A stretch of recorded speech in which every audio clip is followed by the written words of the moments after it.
এই জন্যই প্রথমাকে নিয়ে আমার কোথাও যেতে ইচ্ছে করে না, মানে বাইরে বের হলে এটা ওটা করে আমার মাথাই নষ্ট করে ফেলে। আসসালামু আলাইকুম এভরিওয়ান, আবারও একটা নতুন ভিডিও শেয়ার করছি আপনাদের সঙ্গে। তো আজকে কোথায় গিয়েছিলাম আর কি কি করলাম সেটা তো অবশ্যই আপনাদের সঙ্গে শেয়ার করব, কিন্তু তার আগে বলুন তো, এই ফুলটা দেখলে কার কথা মনে পড়ে? আমার তো এই রঙ্গন ফুলটা দেখলেই বাহার ভাইয়ের রঙ্গনার কথা মনে পড়ে, মানে চিত্তচিরে চৈত্র মাস উপন্যাসটার কথাই বেশি মনে পড়ে। তো আজকে একটু বাইরে এসেছিলাম, কারণ বাসায় কয়েকটা ড্রেস ছিল বানানো হয়নি, সেইগুলোই বানাতে দিয়ে গেলাম।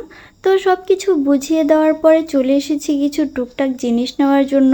এইখানে আমি দেখে দেখে কিছু বিস্কুট নিচ্ছিলাম, যেগুলো খেতে প্রথমা পছন্দ করে ওইটাই একটা একটা করে নিচ্ছিলাম। আর প্রথমাকে বলছিলাম আর কোনটা নিব বলো। আসলে এই বিস্কুটগুলা অনেক মজা, বাচ্চারা তো পছন্দ করেই, সঙ্গে আমারও অনেক পছন্দ, যার কারণে বেশি করেই নিয়ে নিলাম।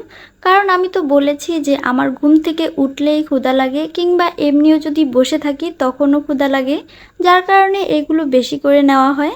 আসলে এই টাইপের খাবারগুলোই আমার অনেক পছন্দ। সত্যি বলতে ভাতের চাইতে বেশি আমার এই টাইপের খাবার খেতেই ভালো লাগে। যেমন চিপস, বিস্কুট, যত ধরনের স্ন্যাক্স আইটেম আছে সবগুলোই আমার পছন্দ।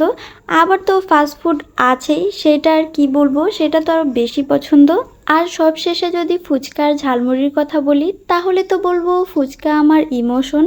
তো সেই ক্ষেত্রে দেখা গেল আমি ভাতের চাইতে বাইরের খাবারই বেশি পছন্দ করি। ফুচকার কথা বলাতে মনে পড়লো, আজকে আমি প্রথমাকে আমার সঙ্গে নিয়ে গিয়েছিলাম ফুচকার লোভ দেখিয়ে। মানে প্রথমা যেতে চাচ্ছিল না, ওকে বলেছি চলো আমার সঙ্গে, আজকে তোমাকে ছোট ফুচকা খাওয়াবো। কিন্তু আফসোস গিয়ে দেখি ছোট ফুচকাই নেই। আর এইটা দেখে তো প্রথমার অনেক মন খারাপ। তো আমি বলেছিলাম চলো অন্য ফুচকা খাওয়াই, কিন্তু সে অন্য ফুচকা খাবে না, ছোট ফুচকাই খাবে।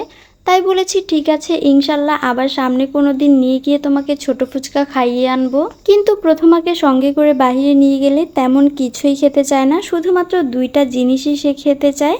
একটা হচ্ছে আইসক্রিম, আরেকটা হচ্ছে মিল্কশেক। এই দুইটা তার অনেক পছন্দ, তো যে কোনো একটা তাকে বাইরে গেলে আমার কিনে দিতেই হয়।